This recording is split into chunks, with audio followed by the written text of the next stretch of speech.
Hello everyone, magandang gabi po sa inyong lahat and welcome po sa inyong programa kung saan ay atin pong tinatalakay ang buhay-buhay at syempre po yan ay ginagawa natin sa liwanag ng salita ng ating Panginoon at maraming salamat sa Panginoon for giving us this opportunity to minister sa inyong mga kaibigan namin, mga kaklase namin at sa mga bago nating kaibigan. And ito po ang Solution with Laverne Ducot. Ako po inyong mga kasama.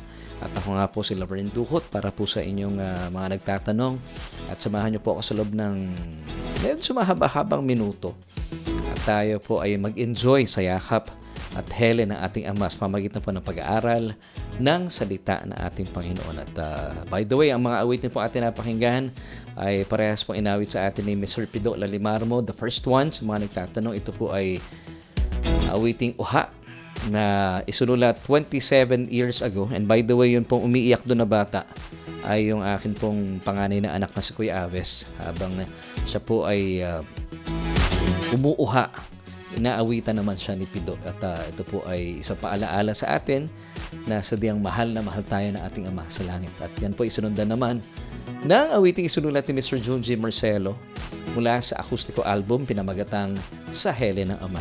At naghatid po sa ating oras na 34 na minuto makalipas ng ikapito ng gabi. At dalayan ko po na kayo po ay nasa mabuting kalagayan. Bagaman, hindi po natin may pagkakaila at alam pong hindi po lingid sa inyong kaalaman ang EDSA po kanina pa mang madaling araw ay talaga namang nararanasan na po natin mga kababayan ang masidhing trapiko o dali ng trapiko dahil sa rally. Pero sa kabila po ng mga kaganapang ito o mga pangyayaring ito, ako po ay patuloy nag-i-invite. Please join me tonight. Pag-usapan natin ang mayamang kapahayagan sa atin ng Diyos. At ito pong ating pag-uusapan tonight ay sadyang napapanahon.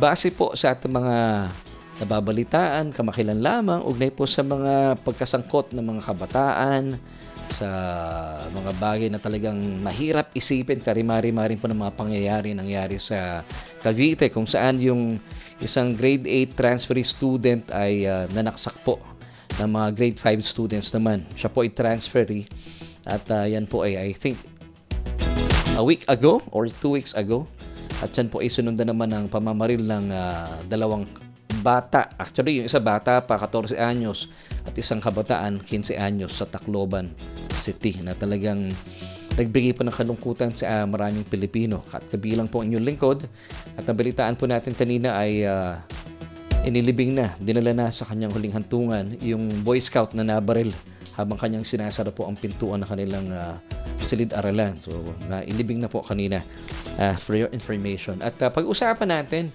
ano ba ang responsibilidad po ng mga magulang hinggil po sa mga pangyayaring ito at nang sa gayon ay maunawaan po natin ang mensahe po sa atin ng Diyos na sa tingin ko ay importante pong pag-usapan natin ngayong gabing ito. And of course, bago tayo magtuloy-tuloy sa ating mga pag-uusapan, gusto ko munang batiin ng happy belated birthday si Ashley Alcantara.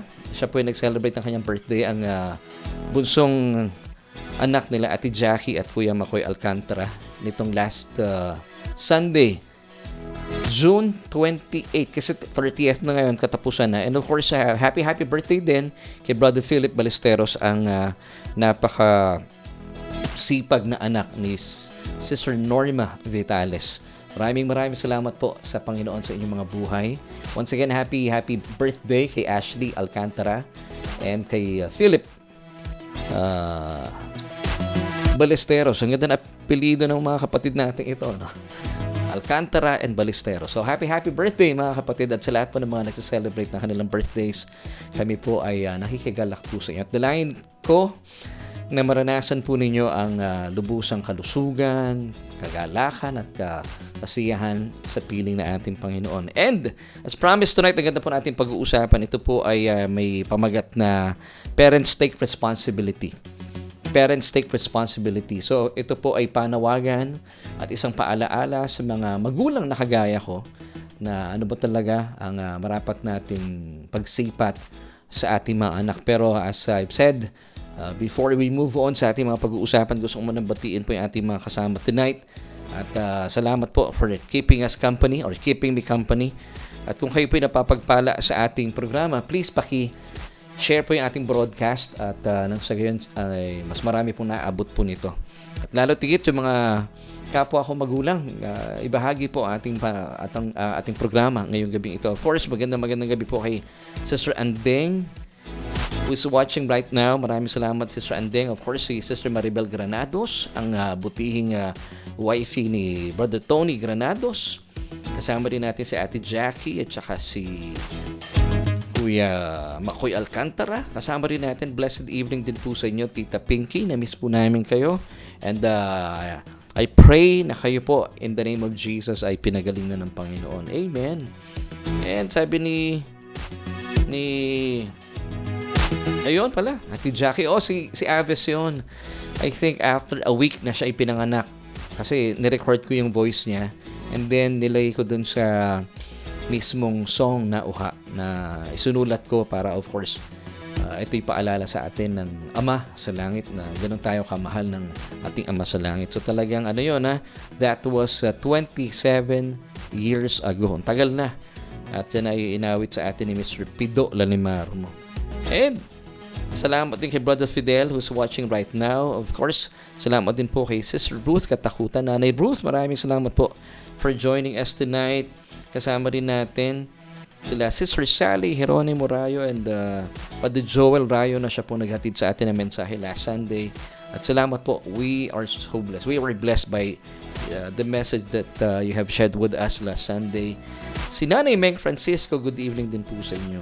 So please mga kapatid, please pakishare po yung ating broadcast tonight. At salamat din mga kapatid natin, namimiss ko na sa Taytay. Kasama rin natin si Nanay Medi Remo at si Ate Angge, ang butihing sabihin ko future wife ni Kuya Nathaniel. Ano ba apelyido? Peralta. Ha? Si katawagin dito sa church si Augustus. And of course, maraming salamat din for joining me tonight si Jonah de la Cruz Velasquez. Mapagpalang gabi po sa ating lahat. Ganon din po sa inyo. At si Brother Alan, nandito na ba si Brother Alan Laksina si Rohano? At binabati rin natin. Ate Amel, thank you so much sa masarap na pandesal.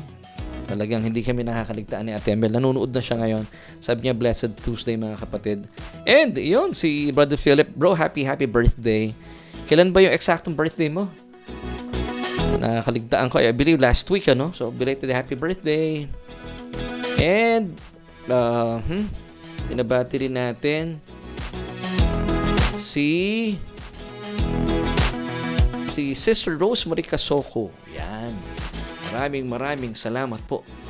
Ganda ng ating mga pag-uusapan ngayong gabing ito. And of course, kaibigan sa mga nagtatanong po sa atin kung saan po yung church natin. At the same time, paanyaya na rin po dahil this coming Sunday ay July na eh. Actually, bukas July na. Ay, pwede po ba ako maglambing? Dahil nalalapit na yung birthday ko, wish ko lang kung kayo po ay naghaharap ng church at kayo naman po ay malapit sa Las Piñas City, marahil kayo po ay taga Baclaran, Cavite, Parañaque. Kami po ay samahan ninyo every Sunday morning at 10 sa Solution Grace Church. Ito po ay located sa Unit 114. Ground floor po ito para po sa ating mga nanay, mga lola, hindi na kayo aakyat na hagdanan. Ground floor lang po ito sa Tia Maria Sarao Building, CV Star Avenue, Pamplona 2, Las Piñas City. Ulitin ko po yung address Solution Grace Church, located at Unit 114, that's ground floor. Tia Maria Sarao Building, sa gilid po ng Vista Mall, Las Piñas. Tia Maria Sarao Building, CV Star Avenue, Pamplona 2, Las Piñas City. So please do come every Sunday or this coming Sunday. Special po yung ating Sunday. Pero as always naman, every Sunday po is special. At sama-sama po tayong magpuri sa Panginoon at mag-aral ng Kanyang salita. Amen. At sa gabi pong ito, excited ako sa ating pag-uusapan. Once again, ang title po na ating mensahe ay Parents Take Responsibility. At kung kayo po may mga kilalang parents, ang inyo pong mga kapatid ay parent na, tatay na, nanay na, para sa kanila po ang mensaheng ito na sadyang napapanahon as I've said kanina. So pag-usapan na po natin at simulan na po natin ang ating pag-aaral. Siyempre pa, dito lang yan sa inyong programa.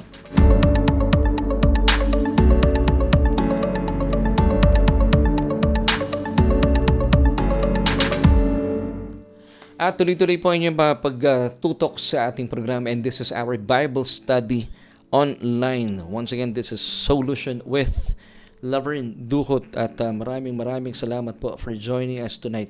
Yon, sinagot tayo ni Brother Philip. Ang kanyang birthday ay last Friday. That was June 26, kung di ako nagkakamali. So happy birthday, bro. Hindi ko natatanungin ko ilang taon si Philip. Alam kong batang-bata pa si Philip. Bagaman nakita na kami in person ang tangkad ni Philip. So I believe matangkad din ang mama mo, si Sister Norma Vitales. Na hindi pa namin nami-meet. Bagaman siya po ay matagal na nating ka-churchmate online. Ayan. Salamat, Brother Philip, and we hope to see you soon. At binabati rin natin si Beth Ragine. Nasa ibang bansa siya po ay aming kaibigan. And kapatid, excited na po ako pag-usapan na po natin ang atin pong message for tonight. It's entitled Parents Take Responsibility. So, mga kapatid, ito po yung ating question for tonight na gusto ko po sana ay sagutin po ninyo. Do you view your child as a gift or a burden? Once again, this is our question for tonight. Do you view your child as a gift or a burden? Paano nyo po ba minamasdan o tinitingnan ang inyong mga anak? Sila po ba ay biyaya, kaloob, regalo? Ang biyaya sa wikang Griego ay karitu. Galing po yan sa salitang charis, which means gift. Sila po ba ay gift sa atin or a burden o pabigat? So pag-usapan natin, at alam niyo po, bilang pagsasimula, napaka-importante po na maintindihan natin. At gaya po na sinabi ko kanina, kung bakit ko po pinili itong topic na to, dahil kamakailan lamang po ay tayo po ay nabulaga ng mga balita na kung saan ako, nakita ko rin sa Facebook yung isang grade 8 student na sabi nung mga nagbalita, ito raw po isang transferee at dumaraan sa depression. Bigla na lang pumasok dun sa klase ng grade 5 students, bagaman wala po silang teacher that time dahil uma-attend daw po ng meeting. Abay, nakita ko talaga, nagulat ako, and I'm so sure nakita nyo rin po yung video na yon na para bang sanay na siya nananaksak dito sa likod, no? Iba-ibang mga estudyante ang tinamaan, at narinig ko pa ang ilan sa mga estudyante sumisigaw ng aray ko, hindi nila alam, ang dami na nilang saksak sa likod. At kung sino man po yung kanyang makaharap o makita, ay talaga pong sinasaksak niya. At sinundan po ito na isa pang balita. Actually, yung balitang ito ay binalita sa amin ni Kuya Aves. Isa raw pong pangyayari at nakakalungkot ang pamamaril ng isang 14 na taong gulang at 15 anyos na yung isa bata pa may tuturing. At kabataan, itong 15 anyos, ay namaril sa kanilang paaralan sa Tacloban. At napag-alaman po natin 3 ang patay. At yun nga pong isa, yung Boy Scout, yung batang sinara yung pintuan, nadali yun natamaan sa braso, at ang kosto po ng kamatayan ay naubusan ng dugo. At kanina ay inihatid na po siya sa kanyang huling hantungan. So nakakalungkot po ito, mga pangyayaring ito. At sa gabi pong ito ay sa biyaya po ng ating Panginoon, nais ko pong ibahagi sa inyo bilang isa din pong magulang kung paano maging magulang sa ating mga anak sa pamamaraan po ng salita ng ating Panginoon. At ito po ay gagampanan natin sa biyaya ng Panginoon. Alamin natin yung panuntunan sa pinakasimpleng mga salita po. Idalahin ko na atin po ito maunawaan. At bilang mga magulang ay naniniwala po ako na malaki po ang ating responsibility sa ating mga anak. At bilang pagsasimula, ito po ay gusto ko pong ipaalala sa atin bilang mga magulang that parenthood is a sacred gift and a privilege entrusted to us by God. Once again, bilang pagsisimula, ang pagiging magulang po or parenthood is a sacred gift. Isa po itong banal na kaloob and a privilege entrusted to us by God. Sabi po ng Psalm 127 verse 3, children are a gift from the Lord, a productive womb, the Lord's reward. So, to answer our question for tonight, so how do you see your child? Siya po ba ay gift? Siya po ba ay charis? Siya po ba ay isang kaloob sa inyo or a burden? So sabi po ng Biblia, once again found in Psalm 127 verse 3, children are gift from the Lord. So dapat po Masdan po natin ang ating mga anak bilang mga kaloob sa atin ng Diyos. Sundan pa po natin sa mabuting balita Biblia, masarap po itong basahin. Kaloob nga ni Yahweh itong ating mga anak, ang ganitong mga supling, pagpapalang, mayroong galak. So dapat po, una sa lahat, bilang mga magulang, tingnan po natin ang ating mga anak. Hindi po sila burden, hindi po sila pabigat. Sila po ay kaloob na sadyang sa ating mga magulang inilagak mismo ng Diyos. So that's number 1. So once again, sila po ay mga biyayang nilaan sa atin, and bilang mga magulang, inilaan sa atin ng Diyos ang kaloob na ito dahil ang parenthood is a sacred gift and a privilege entrusted to us by God. Sundan pa po natin. Ikalawa, parents take responsibility. So pag sinasabi nating tayo mga magulang, we have to take responsibility. Ano po ba ibig sabihin nito? Pag sinabi natin parents take responsibility, as parents, we must be the caregivers of our children. And as caregivers, we must actively guide them. That's number 1. Financially provide for them. Responsibility po natin ito. And be accountable for their spiritual. So dapat tayo po ang nagdadala sa kanila sa Panginoon. And even their emotional and even their physical well-being. Pati po yung pagpapakain sa kanila ng mga malulusog na pagkain. That leads to moral development. So ito po ay isang napakalaking privilege and at the same time responsibility nating mga magulang. So dapat po ay tayo mismo po, we provide for them, we guide them. And sa akin po, at ito po yung palaki sa akin na aking nanay, sabi niya sa akin, pag ikay nagkaanak, sabi niya sa akin, anak, ang iyong mga anak, sabi niya sa akin, palakihin mo sa simbahan.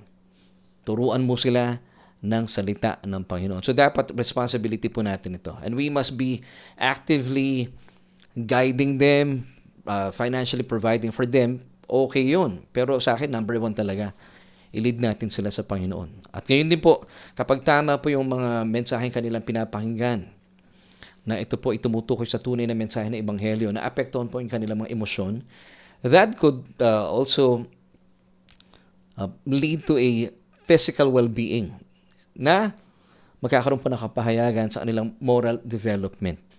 Kaya po, apektado talaga yan ang lahat ng bagay. At ito po ay malaki pong kinalaman nating mga magulang. And I believe yung pong mga bata dun sa ibinalita ko kanina, malaki po ang responsibility ng mga magulang. Sa totoo lang. Kaya po, kailangan po talaga pag-usapan natin ang mga bagay na ito. Now, let me give you these verses.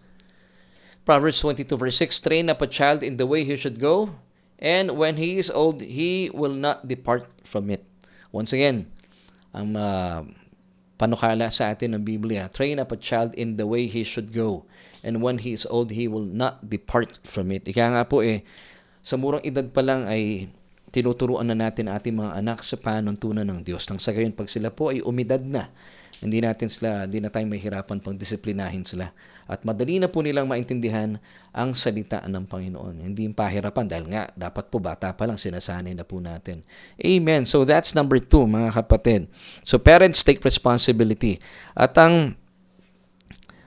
kung sila po ay biyayang ipinagkatiwala po sa atin, nais ko pong tawagan po ng pansin ang mga magulang.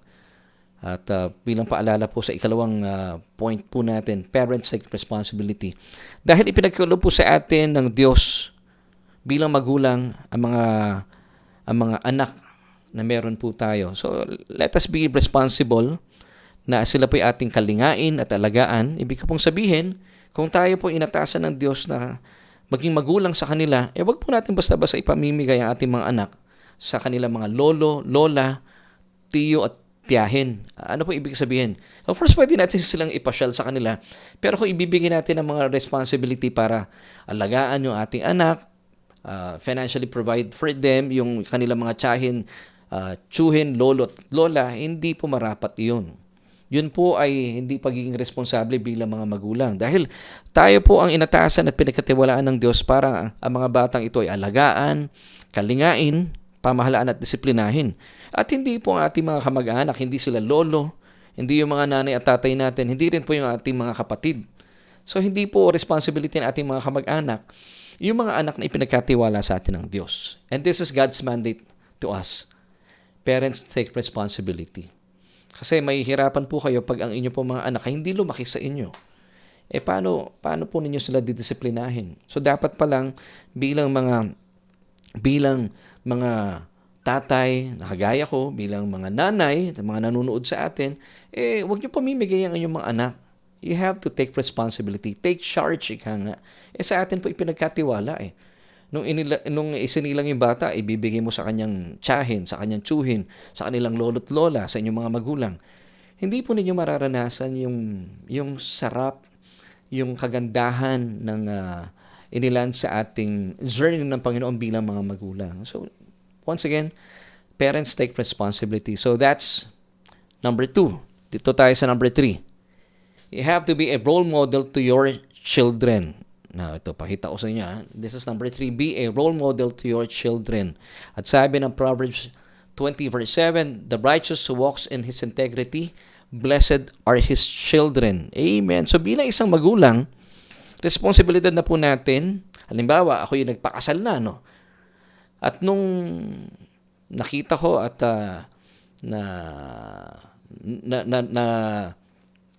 nabuntis na po ang aking may bahay. Sabi ko sa aking sarili, dapat talaga pangatawanan ko na ako'y patungo na sa mas mataas na estado ng aking buhay, magiging tatay na ako. So tayo po, maging responsable po tayo at pagyamanin natin mga sarili kung paano magiging isang mabuting modelo sa ating mga anak. Nang hindi po sila magkamali, hindi po sila maligaw at mapahamak kapag sinundan po nila ang ating mga yapak. Kasi alam niyo po, lalo tigit sa mga tatay, based on research, ito po ay sinare ko rin sa ating mga kapatiran sa church, na ang mas ginagaya pala ng mga anak yung tatay. So kapag tayo, ay hindi natin pinangatawanan yung ating pagiging tatay o magulang sa ating mga anak. Kapag ang inyo pong anak ay naligaw, napahamak, wag po kayong magtataka dahil sinusundan lang niya ang inyong mga yapak. At kadalasan, pinapagalitan natin ang ating mga anak pero hindi mo alam, ikaw pala yung responsible dun sa anak mo. Kung bakit siya napahamak? Dahil sinusundan nga po niya ang inyong mga yapak. So narito po ang paalaala sa atin. Once again, ng Proverbs 20 verse 7, the righteous who walks in his integrity, blessed are his children after him. So tayo po ay mainam po na maging conscious tayo talaga na bilang isang ama, ako po nung bago-bago akong ama, ay talagang umaattend ako ng seminar at pinupuntahan ko po. Nakikinig ako talaga noong mga panahong yon. Kila Francis Kong, umaattend ako ng seminar nila Anthony Pangilinan at ni Maricel Laksa. Ay talagang pinupuntahan po namin kasi kailangan nating matuto. At ang mga kapatid natin ito ay kapatid natin sa Panginoon. Marami po tayong matututuhan sa kanila because I believe ito po yung kanilang expertise tungkol sa pamilya. So, take time to attend those conferences at matuto po tayo mula sa kanila. And sundan pa po natin ang isa pang talata found in Ephesians 6 verse 4. And you fathers, do not provoke your children to wrath, but bring them up in the training and admonition of the Lord. So tayo po mga magulang, especially tayo mga tatay, wag po nating ibinubulid ang ating mga anak sa galit bagkus ay turuan po natin sila ng mga panuntunan patungkol sa Panginoon. Amen and amen. So sundan po natin. Dito na tayo sa discipline your children. So bilang mga magulang, responsibility po natin na talaga pong kinakailangan po nating disiplinahin ang ating mga anak at mariin pong ipinapaalala sa atin ang salita ng Diyos sa bilang mga magulang, bahagi po na ating responsibilidad sa ating mga anak, ay atin po silang disiplinahin. Kapag ang mga bata o yung mga anak po natin ay bata pa po at nagkakamali, wag po kayo mangingimi na paluin po sila. Yes, ulitin ko po, kailangan po silang paluin. Dahil paraan po ito para makita po nila na may mga consequence po ang kanilang mga pagkakamali at kapag sila pa'y gumagawa ng masama. Take note paluin sa ang bahagi. I believe sa puwet. Kasi I believe ginawa po ito ng Diyos sa maraming muscle para pag pinalo po doon, talaga may protection sila. So, paluin, paalala ko, wag po silang sasaktan. Yung iba talagang pinipingot, sinasapak.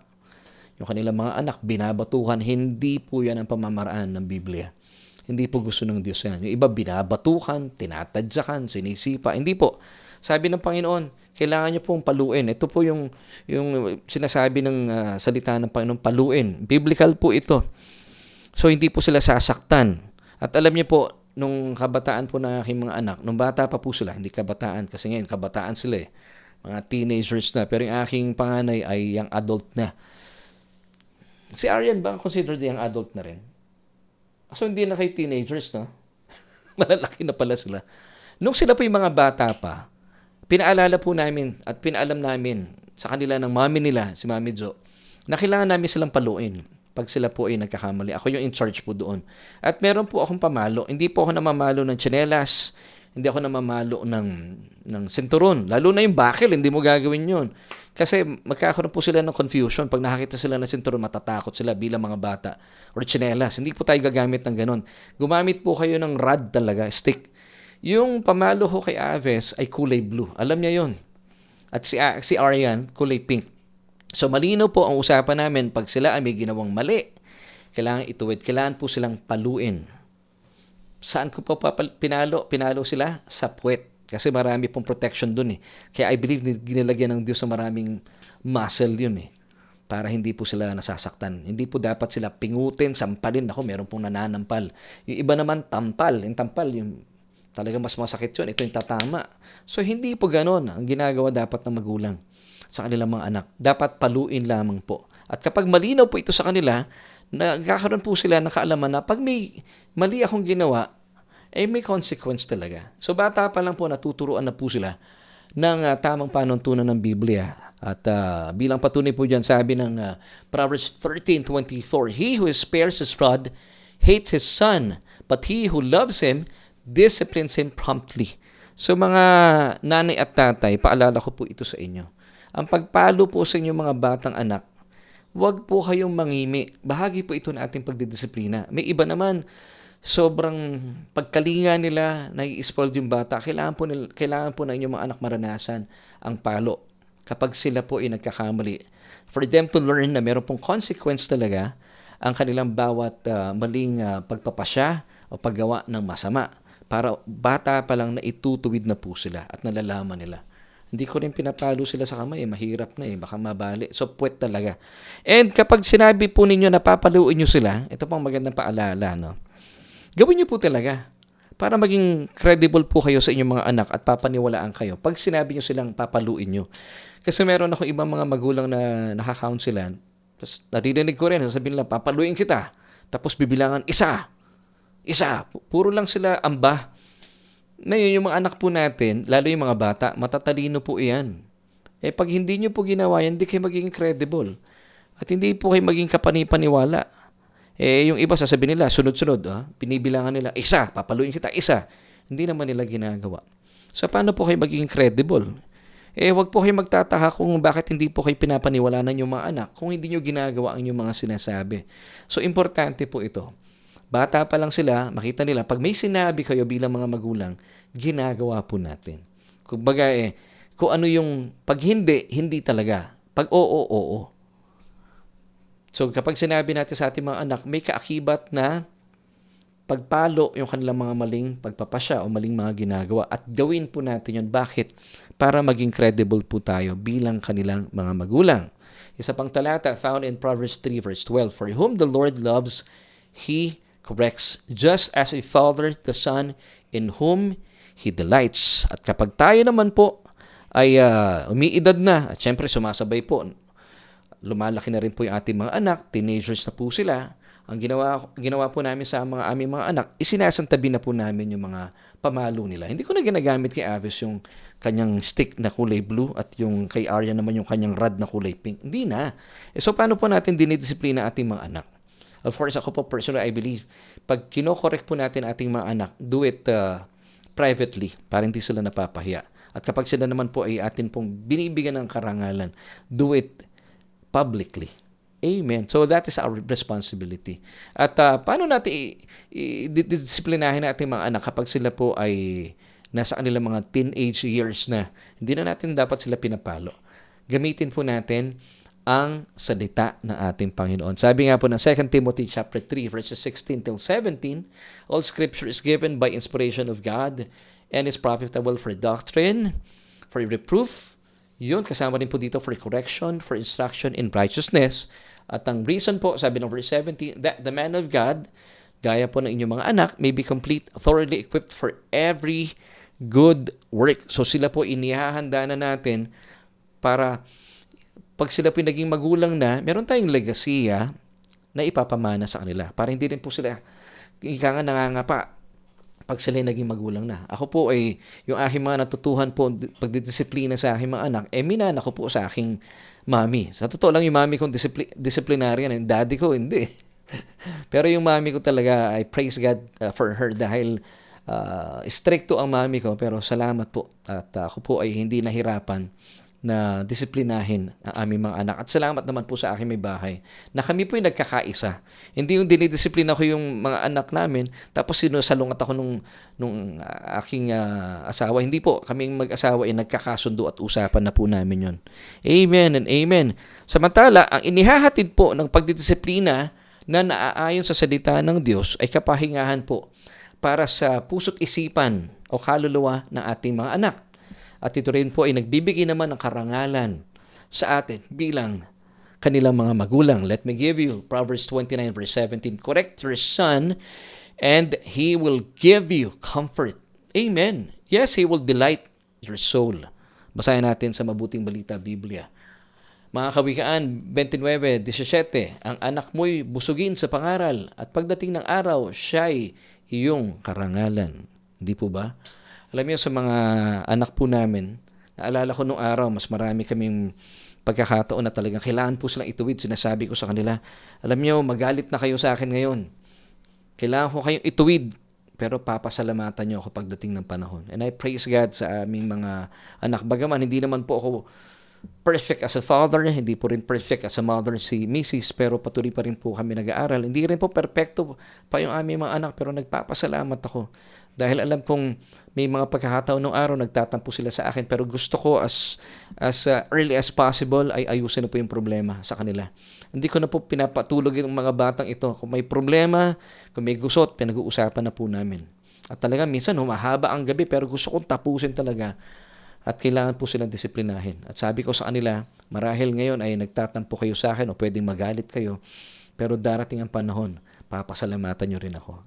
At dumating na ang panahon, salamat sa kanilang magkapatid at ako po ay, at kaming mag-asawa ay naintindihan na nila na ang amin pong pagdidisiplina sa kanila ay bunga ng aming pagmamahal.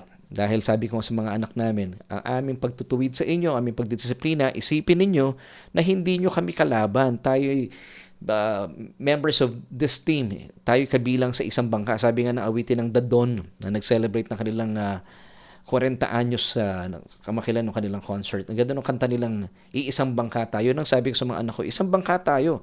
Bakit ko kayo sisirain? Ba't namin kayo wawasakin ng inyong mami? Kaya namin kayo tinutuwid, kaya namin kayo dinidisiplina dahil iisang bangka tayo, isang team tayo para tayo ay maging kaaya-aya. Of course, hindi lang sa mata ng Diyos, kundi maging kaaya-aya na rin po sa mata ng maraming tao. Nang sa gayon, ang buhay ninyo ay maging pagpapala sa maraming tao. At nagbibigay po ito talaga ng karangalan sa amin bilang kanilang mga magulang. Amen. Sundan po natin. Ito naman yung isa pang paalala sa atin. Parents, do nothing with partiality. Ano pong ibig sabihin nito? At bilang mga magulang na Kristiyano, panatiliin po natin ang hustisya sa ating mga tahanan. Kapag nahaharap po sa gusot at gulo ang inyong mga anak, na siya naman po yung magkagagawan, ito pong paalaala ko, huwag na huwag po ninyo siyang kakampihan o kikilingan. Kasi, pastor, anak ko siya Kahit mali, pag mali po ang inyong anak, gaya ng sinabi ko kanina, kapag siya po gumawa ng gusot at gulo, siyang may kagagawan, talaga po huwag niyo siyang kikilingan, huwag niyo siyang kakampihan. Lalo tigit anak mo siya. Kasi kapag ginawa po ninyo, na siya po ay kampihan o kilingan, na bagaman siya po ay may ang dahilan ng gusot at kaguluhan, alam niyo po, ibinubulid niyo po ang inyong mga anak sa kasamaan at pagkakasala. Gumagawa kayo ng isang bata na bully. Yayabang po yung batang yan. Sasabihin mo, kasi pastor, hindi ko kaya na siya ay, hindi ko kampihan, anak ko siya. Naku, mali po yan. Kapag alam niyo yung anak niyo yung mali, huwag niyo kakampihan, kampihan niyo po yung hustisya. Kapag ginawa niyo po yun, bagaman anak niyo siya, at pinapakita niyo sa kanya na hindi kita kakampihan at hindi kita kukonsintihin, ipinapakita niyo po sa inyong mga anak ang tunay na kahulugan ng salitang hustisya. Kagaya po sa panahon natin sa ngayon, talaga namang marami pong hindi nakakaranas ng hustisya. Alam niyo po sino may kasalanan? Yung mga magulang din eh. Marami pong bully sa ngayon. Alam niyo kung sino may kasalanan? Yung magulang din. So tayo po bilang mga magulang, especially, maging aware po tayo bilang mga Kristyano, especially, kapag ang mga anak po natin ang may kasalanan, huwag niyo silang kikilingan. Huwag niyo silang kakampihan. Kampihan po natin ang hustisya. Kung sila po yung gumawa ng masama, paliwanagan niyo sila sa pamamagitan po ng pagpapakita ng tamang paggawa ng mabuti na sila po ay hindi kikilingan o kakampihan. Kahit anak niyo pa sila. Yun po ang pinakamainam po dun.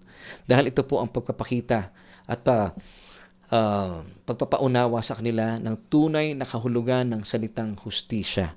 Sabi po ng 1 Timothy chapter 5 verses 20 till 21, those who are sinning rebuke in the presence of all, that the rest also may fear. I charge you before God and the Lord Jesus Christ and the elect angels that you observe these things without prejudice. Ay, bigay ko pala, hindi nyo pala nakikita, no? Without prejudice, doing nothing with partiality. So once again, parents, do nothing with partiality. Lalo tigit po, ipakita natin sa mga anak natin yan. Kapag sila ang nagkamali, kampihan po natin yung dapat kampihan.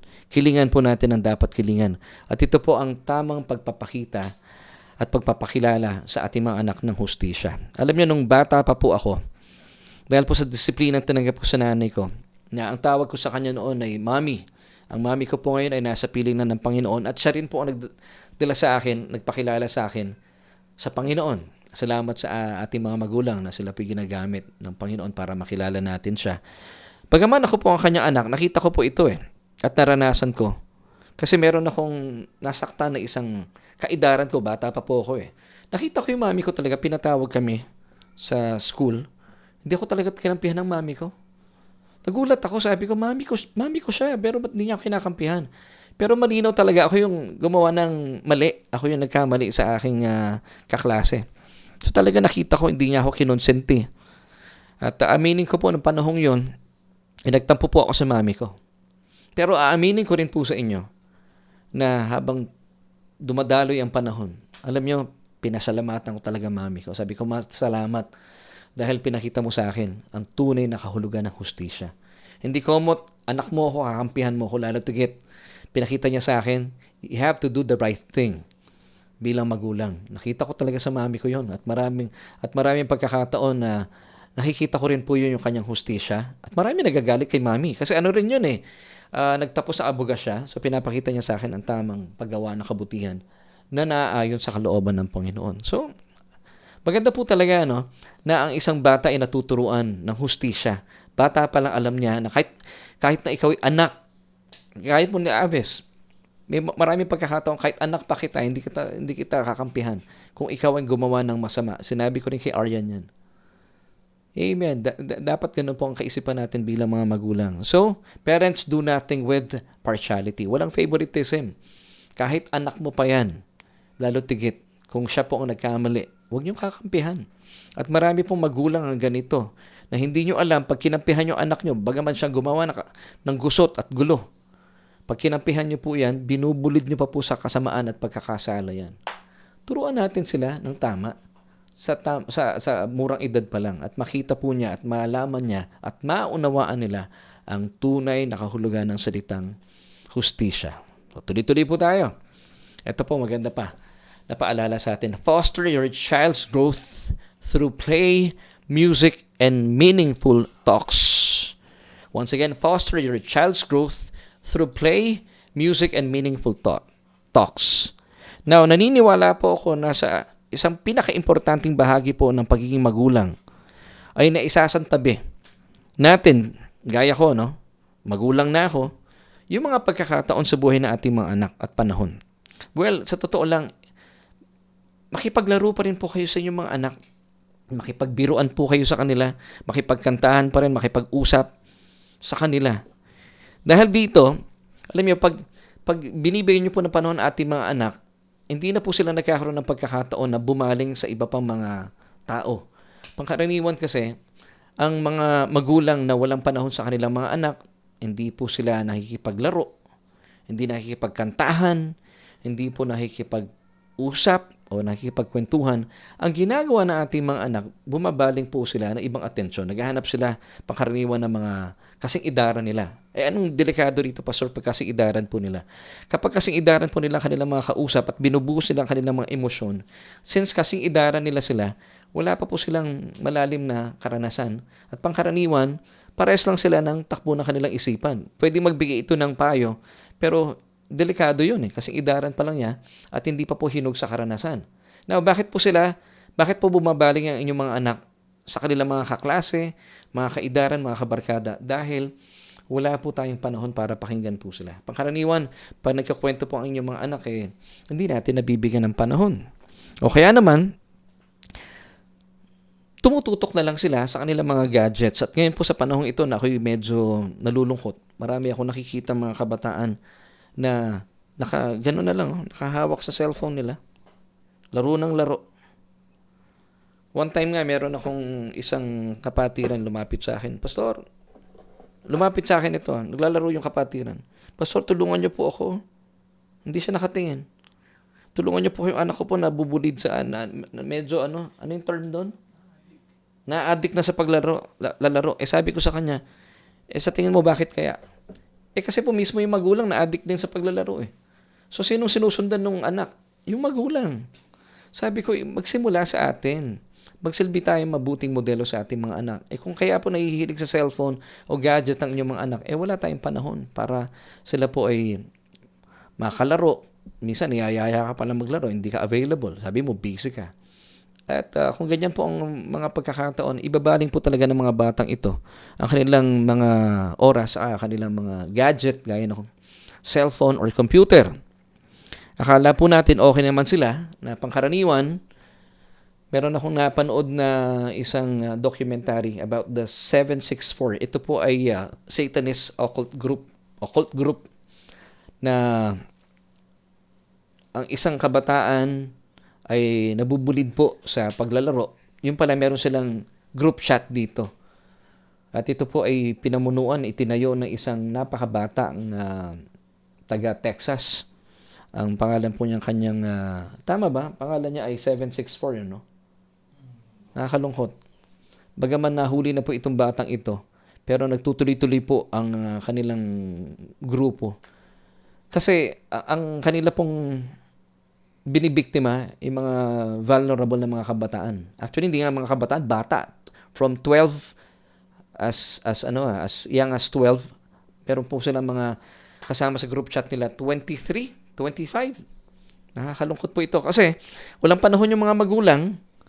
Akala nila okay yung kanilang anak, andun lang sa kwarto, nandun sa computer nila. Akala nila okay. Well, ito po ang nagiging sanhi ng mga anak na wala pong panahon sa kanilang mga magulang. Nandun na lang sila nagbababad sa computer. Akala nila okay yung kanilang mga anak. Hindi nila alam. Kabilang na pala sila dito sa kultong grupong ito. Alam niyo po ba sinong kabilang dito? Yung dalawang kabataan na namaril po sa Tacloban. Part po sila ng group chat ng 764. At sa community po nila pinaparangalan itong mga kabataang ito. Now, mga kapatid, ano pong dapat natin gawin? You have to, gaya po na sinabi ko kanina, foster your child's growth through play. Makipaglaro po tayo sa kanila. Music, kung kailangan po makipagkantahan, gawin po natin. And meaningful talks. Kahit po malalaki na po sila, find time to play with them, sing with them, and always have meaningful talks para makapag-create po tayo ng fun memories with them. Naku, importante po ito. Why? Because, sabi nga po ng Biblia, Ephesians 2 verse 10, for we are God's workmanship, created in Christ Jesus for good works, which God prepared beforehand that we should walk in them. So bilang mga mananampalataya, mga Kristiyano, mga magulang, tayo po inilikha bilang mga obra maestra ng Diyos. At bilang mga obra maestra ng Diyos, at ito po yung susunod nating paalaala sa inyo. You have to create a safe, respectful space for your children to express themselves. Kapag sila po ay nagkukwento sa inyo, find time to listen to them. Ito po yung paalala ko, something to think about. Take the time to truly listen to your children because their stories and emotions always matter. Take the time to truly listen to your children because their stories and emotions always matter. Amen. Now, pag kayo po yung nagkakaroon ng kwentuhan, I suggest mga magulang, huwag kayo naka-cellphone. Nakakalungkot sa bahay. Meron akong nakikita, pamilya nakaupo sa hapagkainan. Hindi nagkukwentuhan, naka-cellphone. Hindi po healthy ito, mga kapatid. Ito pong cellphone, amoral ito. Ito po, gamitin lang natin for technology. Kausapin natin ang ating mga anak. Hindi pa po huli ang lahat eh. Remind ko lang po, mga magulang, kapag nakikipag-usap po yung inyong mga anak sa inyo, isang tabi ang cellphone. Tignan sila sa mata, pakinggan po natin sila. At wag nating invalidate ang kanilang mga kwento. Kasi hindi mo alam yung kwentong ito ay napakahalaga pala sa kanila. Pero minsan hindi mo pinapahalagahan. So maging conscious po tayo pag nagkukwento po sila, pakinggan natin. One time, nung bata pa po si Alves, meron siyang kinukwento about Illuminati. Hindi naman ako naniniwala before doon eh. Pero sabi niya, Daddy, meron akong i-share sa'yo about Illuminati. Narinig niyo na po ba ito? Parang gano'n, no? Sinimula mo sa akin, kuya, no? Hindi, sabi ko, anak, hindi ako niniwala dyan. Sabi niya, hindi, Daddy, pakinggan mo lang ako. Pinakinggan ko siya, pinag-usapan namin. Mahaba-haba yung oras namin. And then, after ilang weeks, nagkaroon po ng conference dito sa Manila, itong si Amir Charpati, about Illuminati. Totoo nga pala. Umattend kami ng conference sa New Life. Kasama ko si Aves. Sabi ko, anak, salamat ha. Isipin mo, no? Kung hindi ko pinakinggan si Aves, hindi ko naintindihan yun.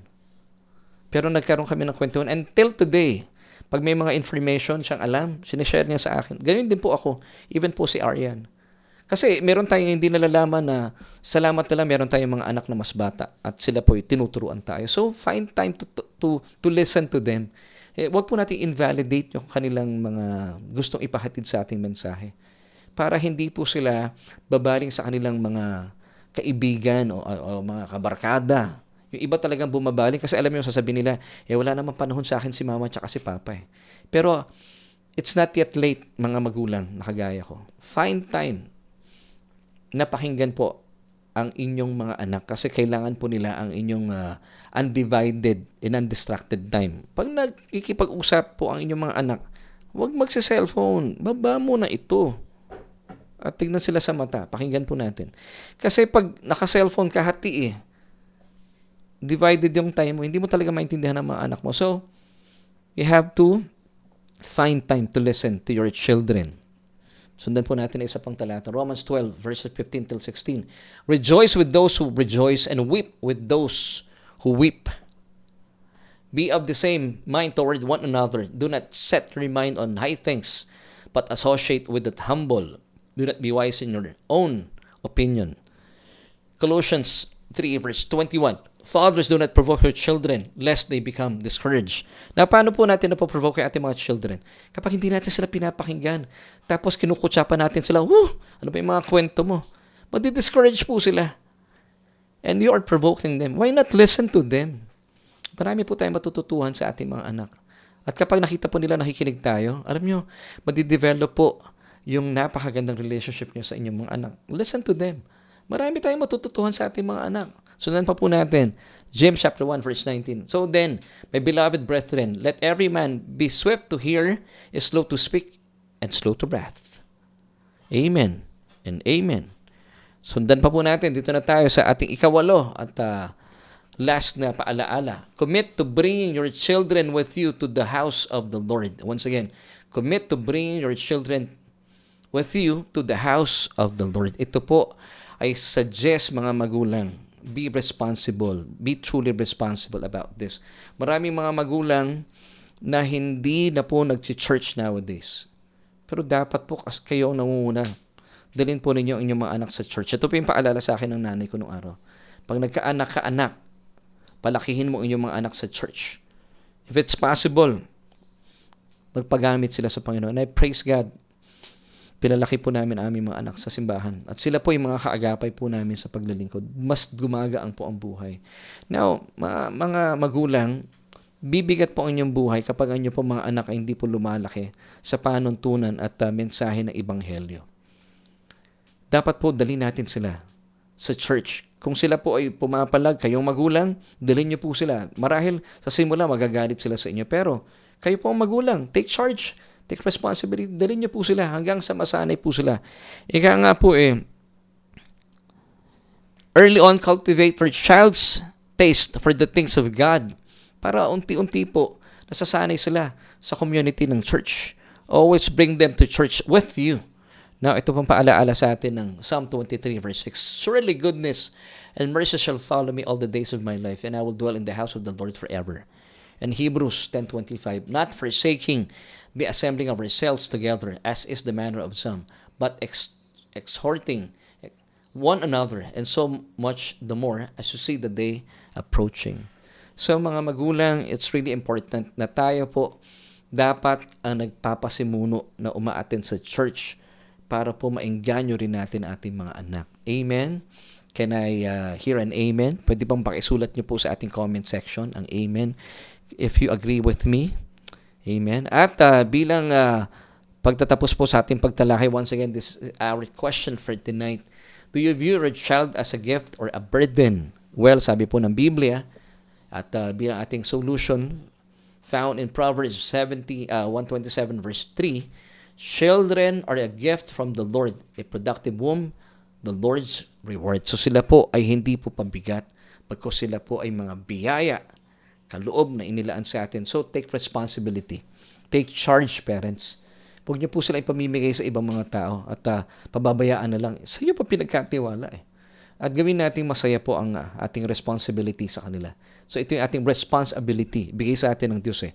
Huwag mo ibibigay kung kani-kanino ang responsibility sa kanilang mga lolo, lola, kasi iwanan mo sila. No, kayo po ang magpalaki, disiplinahin, kalingain at alagaan po sila. Huwag sa kanilang mga tiyahin o tsuhin. Malay mo yung tiyahin at tsuhin pang yun ay mga binata, tapos bibigyan mo sila ng responsibility. Napaka-responsible po ng bilang mga magulang. So tayo po, palakihin natin sila. Gabayan sila, kalingain, alagaan, disiplinahin. At sa pamagitan po nito, pinoprotektahan mo ang iyong anak. Nang sa gayon, pag sila po ay dumating sa tamang edad, hindi na po sila mawawalay pa sa panuntunan ng Panginoon. So once again, bilang pagtatapos, ay bigay po sa inyo once again yung ating pong overview, ating mga pinag-usapan. Parenthood is a gift and a privilege entrusted to us by God. That's number 1. Number 2, parents take responsibility. Number 3, parents, be a role model to your children. Number 4, parents, you have to discipline your children. Number 5, parents, do nothing with partiality. Ika nga, kapag nagkamali pong anak ninyo, huwag nyo kakampihan. Dapat turuan po sila at ipakita sa kanila ang tunay na kahulugan ng hustisya. Number 6, foster your child's growth through play, music, and meaningful talks. Number 7, create a safe, respectful space for your children to express themselves. And number 8, commit to bringing your children with you to the house of the Lord. So maraming salamat mga kaibigan, and I pray na tayo po ay napagpala sa ating mensaheng ating pinagsaluhan ngayong gabi. So yung pong ating mga anak, kapag hindi po natin inangkin ang responsibility na inilalaan sa atin ng Panginoon, ang mga anak po natin ay magiging sakit ng ating ulo. Pero kapag atin pong inangkin ang responsibilidad na ito, ang mga anak po natin ay magbibigay ng karangalan sa atin at hindi po ito magbibigay ng problema sa ating mga buhay. So, kaibigan, kababayan, kung kayo po ay first time na nakasama namin sa atin pong Bible study online, I pray na magiging posible po na tayo po ay maging effective na magulang kapag tayo po ay magkaroon po ng relationship sa bugtong na anak ng Diyos, ang ating Panginoon Hesukristo. Sabi po ng Romans 10 verse 9, that if you confess with your mouth the Lord Jesus Christ and believe in our hearts that He was raised from the dead, you shall be saved. So all you have to do, ako po yung mananalangin and pray this prayer with me. Buksan po ninyo inyong mga labi. Sabayan po yung aking pananalangin. At buksan din po ang inyong mga puso. At paniwalaan na ang ating Panginoon Hesukristo ay nabuhay mula sa kamatayan. Kayo po ay maliligtas. At mararanasan po ninyo ang buhay na ganap at kasiyasiya. So please pray this prayer with me. Sabihin niyo po ito, O Diyos, Ama, kinikilala ko po ang aking sarili. Apart from you, wala po akong magagawa. Kaya naman sa oras pong ito, kinikilala ko si Jesus bilang aking Panginoon at tagapagligtas. Dahil naniniwala po ako sa kanyang kamatayan sa krus ng Kalbaryo, winakasan na ang aking kasalanan. At makalipas sa 3 araw, siya ay nabuhay na maguli mula sa kamatayan. Bilang patunay at patutuo na ako ay ligtas na at ang aking pangalan ay nakasulat sa aklat ng buhay. Salamat po, O Diyos, sa iyong kaloob na kaligtasan. At salamat po sa iyong laan na buhay na walang hanggan. Sa pangalan ni Jesus, Amen at Amen. Kaibigan, welcome to the family of God. Magkapatid na po tayo. At dalangin ko po na patuloy niyo po akong samahan sa ating pag-aaral dito yan sa ating programang Solution with Laverne Duhot. And this time, I would like to pray for you kung kayo po ay isang magulang at isa sa mga magulang na nanunood. Marahil kayo po ay may problema sa inyong mga anak. At dalangin ko kung kayo po ay napagpala sa ating mga napag-usapan. Well, ibahagi rin po ito sa inyong kapwa magulang. And I would like to pray for you. Kung kayo po ay sa mga nakalipas sa panahon ay hindi po nagbigay ng panahon para palakihin ang inyong mga anak. Hindi pa po huli ang lahat. Why not make a decision? Simulan po ninyo sa oras na ito. Sabi mo sa Panginoon, Lord, I will take charge, I will take responsibility bilang isang magulang sa aking anak. And I would like to pray for you. Aba, salamat po sa kapatid na ito na kasama namin nag-aaral ng iyong salita. At salamat po dahil po sa mga panahon aming ginagalawan. Ang dami po namin nababalitaan ng mga kahindik-hindik na mga pangyayari na kung saan ay sangkot po ang maraming bata at kabataan. Nakamakailan lamang po ay nabalitaan namin na nangyari mismo sa aming bansa, sa Tacloban at sa Cavite, at marahil meron pa po mga nangyayari na hindi po namin nababalitaan na sangkot po at maraming kabataan din po ang napapahamak. Aming Diyos, Aba, I pray sa kapatid na ito na nanonood sa ngayon. Tulungan niyo po sa 8 puntos na inyo pong ibinigay sa amin ay makita po namin na hindi pa po huli ang lahat. At bilang magulang, tulungan niyo po kami na we must take charge, we must take responsibility sa ipinagkatiwala mo sa aming mga anak. At tulungan niyo po kami sa iyong biyaya na matuto kung paano po magpalaki ng wasto sa aming mga anak. Lord, tulungan niyo kami. Banal na Espiritu, pagyamanin mo ang aming mga isipan at tulungan niyo kami pagyamanin ito sa karunungan. Nang sa gayon ito po ay aming maisakatuparan sa aming mga minamahal na anak. At kami ay maging marangal bilang mga magulang sa panuntunan ng iyong salita. Salamat sa iyo, O Diyos. Pinagkakatiwala po namin aming buhay bilang magulang. At ito po aming panalangin sa pangalan ni Jesus. Amen at Amen.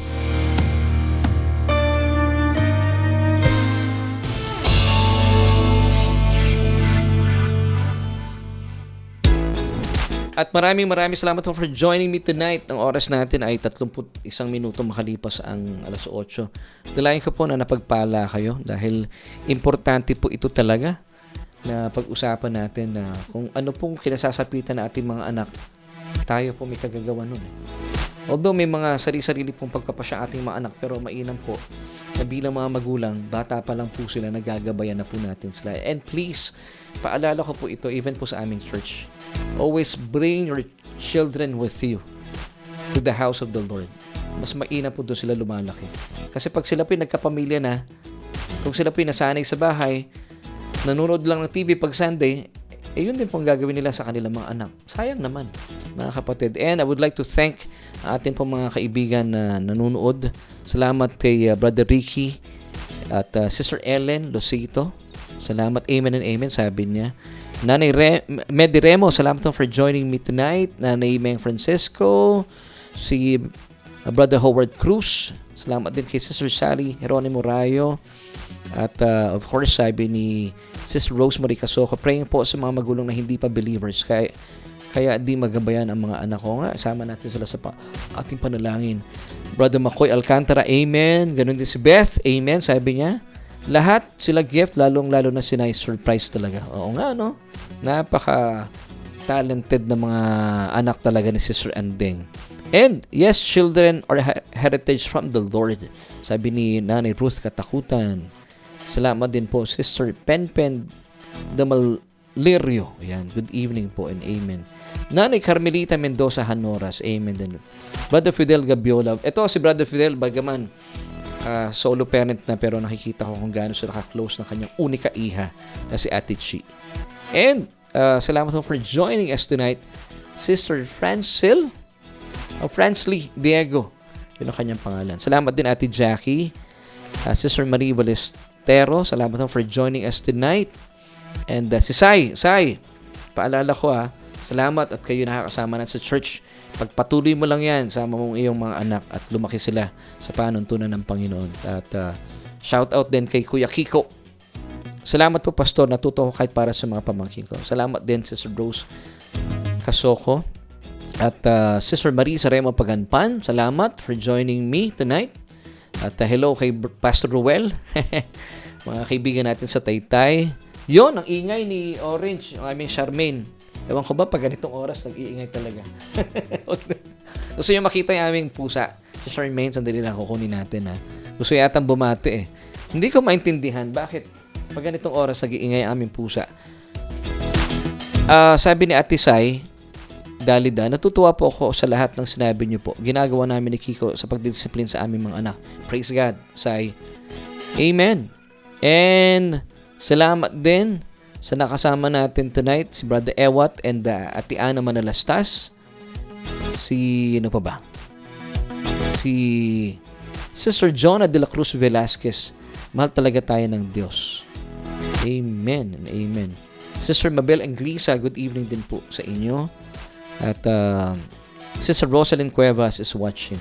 Sister Gigi Cristobal Mendoza, maraming salamat po for joining us tonight.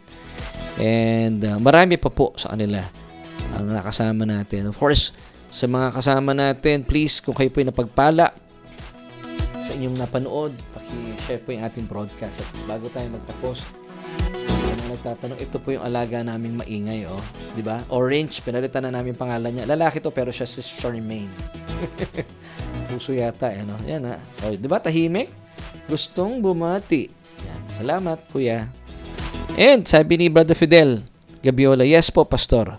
Biyaya po ng Lord talaga ang anak. Amen and amen. At super blessed daw, sabi ni Ate Sai. Salamat, Ate Sai. Nag-amen si Orange, Pastor. Oo nga hindi na siya maingay, Ate Jackie. Gusto talagang sumama sa program At syempre, mga kapatid, it's time to go. Maingay na naman siya. Nasa labas na naman. It's already 35 minutes after 8 at tayo po'y pansamantala mag-iwahiwalay. At muli po sa mga nag-celebrate ng birthday kay Ate Ashley Alcantara, belated happy birthday. At kay Kuya Philip Ballesteros, bro, happy birthday. Sa ngalan po na aking buong pamilya, si Ate Arian, si Mami Jo, nasa baba, nagluluto. Pero ka-jamming natin, nanonood. Of course, sa aking technical director, I would like to thank him. Si Kuya Aves sa kanya napakagandang home studio. At salamat po for joining us sa inyong mga kapatid. At iwan ko sa inyo ang 3 John chapter 1 verse 2. Beloved, ikaw yan. I wish above all things that you may prosper and be in health, even as your soul prospers. Bye!